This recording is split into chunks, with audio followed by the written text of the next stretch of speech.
नमस्कार, आप सभी का बहुत बहुत स्वागत है। दोस्तों, इस वीडियो को बिल्कुल भी मत देखना, नहीं तो आपको पता चल जाएगा कि भाई ग्लास की रेलिंग लगाने में लेबर मटेरियल सहित टोटल कितना खर्च हो जाएगा। आप देख सकते हैं कि यहाँ पर ग्लास की रेलिंग लगी हुई है। तो ग्लास की रेलिंग लगाने के लिए आप देख सकते हैं कि सबसे पहले कुछ इस तरीके से स्टेनलेस स्टील का फ्रेम बनाया जाता है।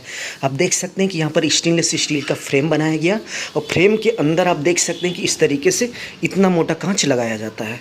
ये देखिए, कांच के इस तरीके से ब्लॉक आते हैं ऐसे ऐसे, और इसी कांच के ब्लॉक को आप देख सकते हैं कि कुछ इस तरीके से हुक होता है, इसी में फिट कर दिया जाता है।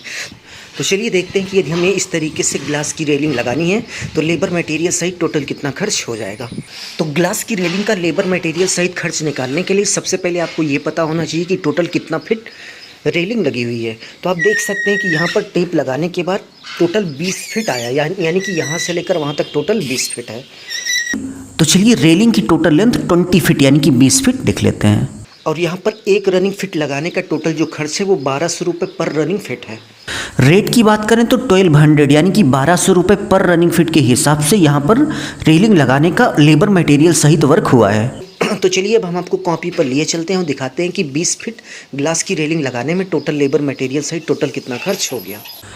तो 20 फिट यानी कि 20 फिट रेलिंग लगाने के टोटल कॉस्ट यानी कि खर्च की बात करें तो एक फॉर्मूला होता है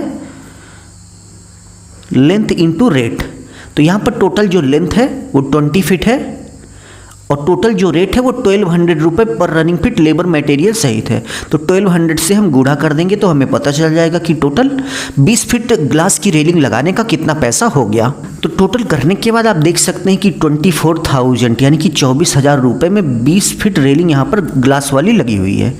तो उम्मीद है आपको समझ में आ गया होगा कि ग्लास रेलिंग लगाने का रेट क्या चल रहा है और 20 फिट रेलिंग लगाने में टोटल कितना खर्च हो जाएगा। बट इसके साथ साथ कुछ चीज़ें आपको और पता होना चाहिए, जैसे कि भाई ग्लास रेलिंग यदि आप लगा रहे हैं तो आपको कौन सा मटेरियल देखकर परचेज करना चाहिए। तो चलिए वो भी देख लेते हैं। ग्लास की रेलिंग लगाते समय कुछ चीज़ों का विशेष ध्यान देना चाहिए। जैसे ग्लास की रेलिंग लगाते समय आप जो स्टेनलेस स्टील का उपयोग करेंगे वो जिंदल कंपनी का होना चाहिए, जो कि सबसे बेस्ट होता है। और इसके साथ साथ स्टेनलेस स्टील का जो ग्रेड हो वो 304 ग्रेड हो। आप देख सकते हैं कि यहाँ पर जिंदल कंपनी का स्टेनलेस स्टील उपयोग किया गया है और इसके साथ साथ जो ग्रेड है वो 304 ग्रेड है।